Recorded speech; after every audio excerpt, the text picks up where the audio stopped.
EMI का जो बोझ है वो कम हो सकता है और साथ ही साथ कोई भी लोन लेने के बाद आपके बजट पर और आपकी जेब पर जो भार पड़ता है उसके हल्के होने की भी उम्मीद है।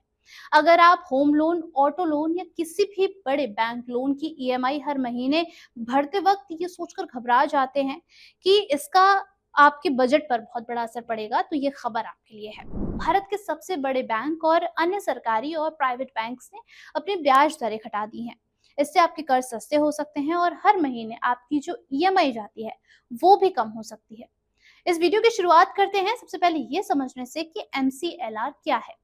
एमसीएलआर वो सबसे कम ब्याज दर है जिस पर बैंक अपने कस्टमर्स को लोन दे सकते हैं। बैंक इससे कम ब्याज पर लोन नहीं दे सकते हैं। आरबीआई यानी कि भारतीय रिजर्व बैंक ने नियम बनाया है कि बैंक हर महीने अलग अलग समय के लिए एमसीएलआर को रिव्यू करेंगे और इसकी जानकारी देंगे। अगर एमसीएलआर की दरें घटती हैं तो होम लोन, ऑटो लोन या किसी भी लोन की ईएमआई यानी कि मासिक किश्त कम हो जाती है। इससे लोन लेने वाले लोगों को भी थोड़ी राहत मिलती है और उनकी जेब पर भी जो बोझ पड़ता है वो भी हल्का हो जाता है। Marginal cost of funds based lending rate यानी कि बैंकों की आधार ब्याज दर में देश के बड़े बैंकों ने फिर कटौती की है। इस ताजा कटौती से सबसे ज्यादा राहत उन कस्टमर्स को मिलेगा जिनका होम लोन, ऑटो लोन या कोई दूसरा कर्ज एमसीएलआर से जुड़ा हुआ है। सबसे पहले बात करते हैं देश के सबसे बड़े सरकारी बैंक यानी कि स्टेट बैंक ऑफ इंडिया की, जिसने शुक्रवार को सभी अवधियों के लिए एमसीएलआर में 5 बेसिस पॉइंट्स यानी कि 0.05% की कमी कर दी है। इसी के साथ इंडियन ओवरसीज बैंक यानी कि आईओबी ने भी 10 बेसिस पॉइंट्स यानी कि 0.10% की कटौती की है। अब एसबीआई की नई एमसीएलआर दरें 7.90% से 8.85% के बीच आ गई हैं, जबकि आईओबी की जो दरें हैं वो 8.05% से 8.85% हो गई हैं। ये नई दरें कल यानी कि 15 अगस्त 2025 से लागू हो गई थी। एसबीआई के लिए एक साल की एमसीएलआर अब घटकर 8.75% रह गई है, जबकि आईओबी के लिए ये 8.90% है। एक साल की एमसीएलआर इसलिए ज्यादा अहम है क्योंकि कई होम लोन और उपभोक्ता कर्जों की जो दरें हैं आजकल इसी पर आधारित रहती हैं।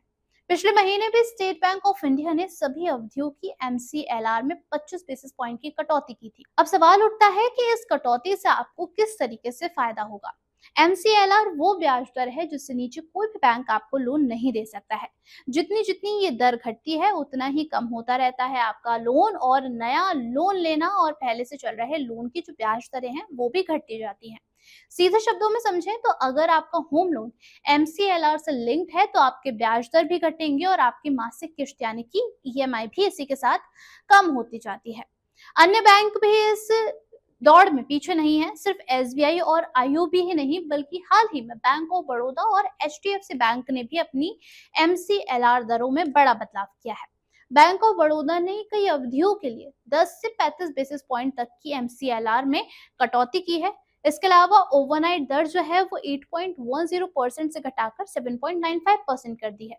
एक महीने की दर अगर देखें तो ये 8.30% से घटाकर 7.95% करती है। 3 महीने की दर जो है वो 8.50% से घटाकर 8.35% करती है। 6 महीने और 1 साल की अगर दरें देखें तो ये 8.65% और 8.80% है।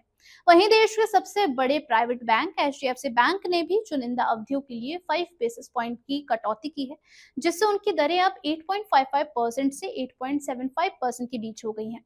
जुलाई में वो पहले ही 30 बेसिस पॉइंट की कटौती कर चुके थे। दूसरी तरफ देखें तो केनरा बैंक ने इस बार अपनी एमसीएलआर की दरें अपरिवर्तित रखी हैं, यानी कि इसमें कोई भी चेंजेस नहीं किए गए हैं। आरबीआई की दर कटौती का असर किस तरीके से पड़ेगा? बता दें कि ये कटौती केवल बैंक की अपनी मर्जी से नहीं की जाती है, बल्कि भारतीय रिजर्व बैंक ने भी फरवरी 2025 से लेकर अब तक रेपो रेट में 1% यानी कि 100 बेसिस पॉइंट की कटौती की है। फिलहाल ये 5.5% पर है। फरवरी से जून तक आरबीआई ने 3 बार रेट घटाए हैं, जिसमें एक बार 50 और 2 बार 25 बेसिस पॉइंट की कमी की गई थी। अगस्त से हालिया मॉनेटरी पॉलिसी की बैठक में रेपो रेट को यथावत रखा गया, लेकिन पिछली कटौती का लाभ अब आम लोगों तक पहुंच रहा है क्योंकि बैंक भी लगातार अपनी कर्ज की जो दरें हैं वो उनको घटा रहा है।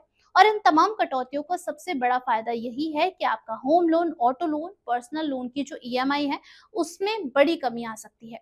इससे नए कर्ज लेना आपके लिए आसान और ज्यादा सस्ता हो जाएगा और जो पहले से कर्ज ले चुके हैं उनकी मासिक किश्त यानी कि ईएमआई उनके लिए थोड़ी हल्की लगेगी। लेकिन यहाँ पर आपको कुछ चीजें समझनी है, जैसे कि हमेशा देखें कि आपका लोन जो है वो फ्लोटिंग है या फिर फिक्स्ड है। अगर फ्लोटिंग है तो एमसीएलआर से लिंक्ड है, तो एमसीएलआर करते ही आपकी दर भी कम हो जाएगी और आपके जितने भी क्वेरीज हैं, सवाल जवाब है और जितनी भी आपको डिटेल्स जाननी है उसके लिए आप अपने बैंक के संपर्क में जरूर रहें। कुल मिलाकर बात यह है कि इस बार एमसीएलआर से हुई ताजा कटौती से करोड़ों कस्टमर्स को राहत की सांस मिलेगी। अब नया लोन लेना हो या फिर पुराना कर्ज चुकाना हो, अब जेब पर बोझ आपके हल्का हो सकता है। और यहाँ पर याद रखें कि आगे भी आरबीआई या बैंक ब्याज दरों में बदलाव करते हैं तो सीधे आपकी ईएमआई पर इसका असर पड़ सकता है। इसके अलावा ये जानकारी आपको कैसी लगी है आप हमें कमेंट बॉक्स में जरूर बताइएगा। फिलहाल के लिए इतना ही, धन्यवाद।